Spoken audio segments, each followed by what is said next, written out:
Alright mga kaibigan, magandang hapon po sa inyo lahat. At tayo napunta po rito sa Barangay 129 dito po sa District 1. Actually, naikot to ni Konsehal Joaquin kanina, Dumagoso, itong area na to.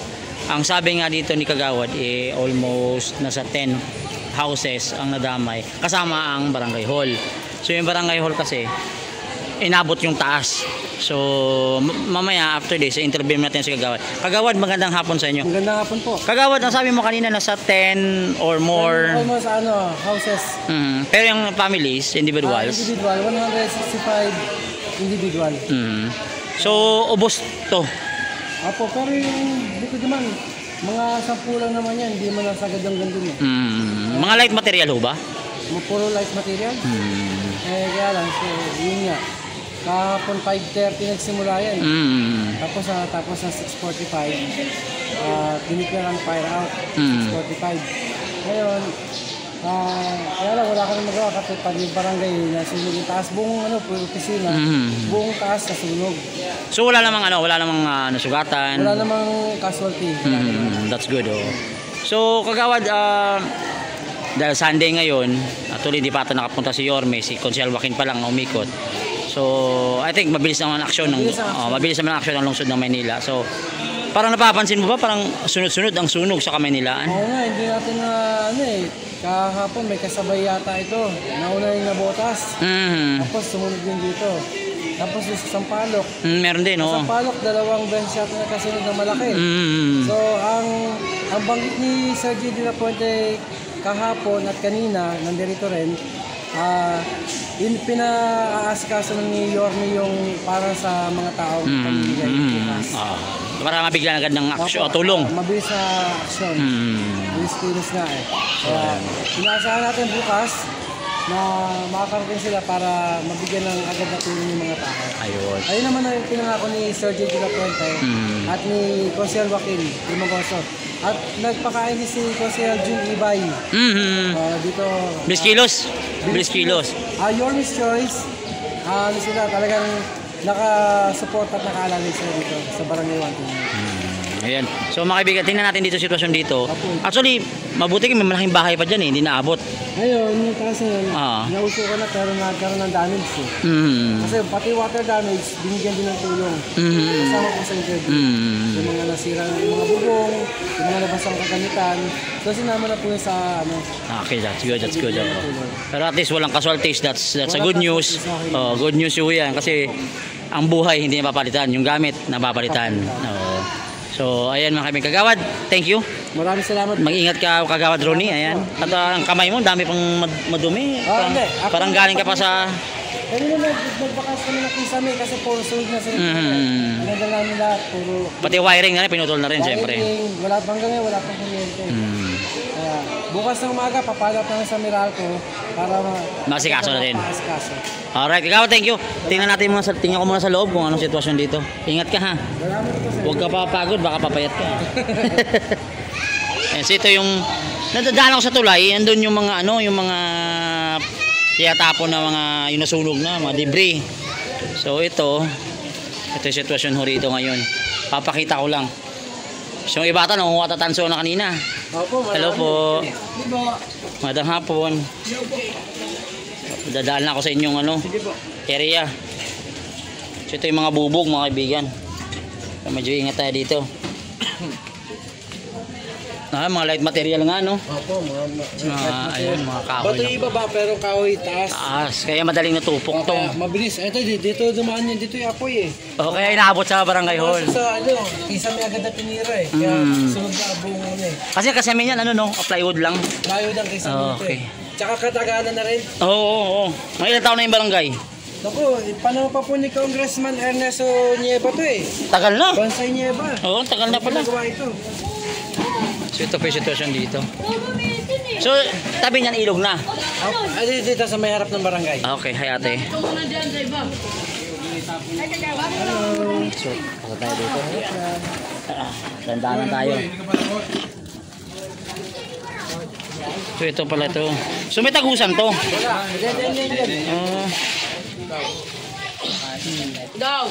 Oo nga to, bato pala yung kalahati. Dati ba tatas ng mga kahoy yung taas? Buti nga ito, puro bato. Oo, kahit paano, naka-survive. Oo, nakarangan na ako. Oh, pero syempre, ang mga bakal niyan, uminit eh. Oo, tsaka limambot yan. Oo, lalambot. Yung mga nagkaroon na ng pitak yung doon sa Medyo delikado na rin, ano? sobrang init to. Ito, mga light material. Ayun. Yan, light material siya. Ito kahit paano, bato to. Ito, kahit pa paano bato. Ito talagang light material to. Umaba, no? Ayun, oh, sa barangay hall po mga kaibigan. Ayun. Ubos. Ang bilis, Mabilis. Ilang ano lang dahil pagkatakbo ng bata sa ano, pagkabasaan, apoy talaga nasa loob ng barangay. Naghihiring pa si chairman kahapon. Nung time na yun? Yung time na yun. Sa taas sila naghihiring. Pagbaba nila, pagkakit ayun agad. Oo. Sunod yung lahat yan. Ayun, sa mga kami kanina, mga naglilinis na ho sila para at least hindi na rin, kinukuha na rin nila yung mga ano. Dito, naabot din pala dito, sa looban. So malaki-laki din ha. Malapad-lapad din. Okay, sa saya din mo ang nasa saya do. Ay, Zang. Dito mo lang yung pilitas mo. Ano ginagawa mo, boy? Kinukuha mo yung tanso? Hindi, tubig. Oo. Bakit? Maraming ano, nakalagay na sa tulay para sa ako. Sila mga Hello! anak na yung mga natulugan. Bakit tutulungan sila? Natutulungan sila. Mama po. Oh, ako lang. Ayun na. Buti nga at mabilis din na-respond din ng ano na mga bumbero. Kasi nakati-hati nga, di ba? Pero buti na lang, napakarami dumating. Kaya napalibutan to. Pero kung nagkasabay-sabay, sigurado maraki abutin ito. Pa to, kasi puro light material sa dulo eh. Oo. Ayun, yun, no? Di ba tulay na yan dito? Hindi, ito ang tuloy natin. Ito, kabila. Okay. Dead end yan. Wala kang tatakbuhan yan. So if in case pala may sunog dito, kung nasa looban ka, Hindi yung makakalabas dito. mahirap. Ginagawa mo, magbabakas ka ng bubong, kailangan ka sa bubong. Yan. So mabuti nung time na sunog, nakalabas lahat. Nakalabas sila. Ah. Pero yung kasi dito na sa sulong. Oo. Pinadaan lahat. Saan nagsimula talaga yung sunog? Ito mismo. Ito ngayon ito. Okay. Kaya pala barangay agad na rally. Kasi pag ano eh, talagang apoy talagang gumagano. Mahangin ba kahapon? Hindi naman. Wala na lang hangin, pero yung apoy niya talaga, ano, paano yung pag ano yung nagalit yung apoy eh. Pinasok ang barangay agad eh. Kaya yan, ang bilis ng ano. Galit na galit, gustong manakit. Yun nga pa, pero kahit pa paano mga kaibigan, walang natamaan. Ayan. Di ba naman nakaway? So ito, hanggang doon sa dulo daw to. So ito mga taong to, nakita nyo ngayon. Ito po yung mga nasunugan. Yan yung mga nasinugan. So temporary, hanap mo sa paraan magkaroon ng kuryente. Yan. So kahit pa paano, malaking bagay dito na naging bato lahat to. So yung mga kaibigan. Wala. Dire-diretso yan. Kumbaga naging firewall to. Paano ito? Ito kasi ano to, light material na to. Tapos kasunod, ganun din. Kasunod, ganun din. Sunod-sunod na. So wala na tira sa inyo, boy? Ubos? Wala na salba? Si tatay. Tay, kamusta? Ito sa inyo? Ayan, kaya yan. Area yan. Nung time ng sunog, nandito kayo? Wala, papasok. Sa trabaho. Pagdating mo, ganito na. May naisalba ba, pamilya? Wala, nakipasalamat lang yung mga pamilya, yung anak. Wala naman kasama. Yung gamit kayang ibalik. Pero ang buhay, hindi mo kayang ibalik. Walang undo moment yun. Nakakalungkot, pero So, paano magsisimula ulit? siyempre, back to zero, pero kakayanin. Sa patiwala sa taas, no? Siyempre, lalong hindi aayaw. Pag may pamilya, kailangan mo sumikapan mo yun kung ano dapat natin na Fresh start ito. Fresh start, no? Pero yun nga, yung pundar, yung naipundar, medyo marami-rami na rin siguro naipundar, siyempre. marami. Kaya mga kaibigan, tutulungan sila. Sir, thank you Mag-ingat ka, sir. May awan Diyos, sir. Makakabangon nila tayo. Di ba tayo sige yan? Ay, sinang mo. Ayan mga kaibigan, so ito po yung sitwasyon. Nakita nyo. Masipag. Ayan mga kaibigan, ito po yung update natin sa Barangay 129. Ayan.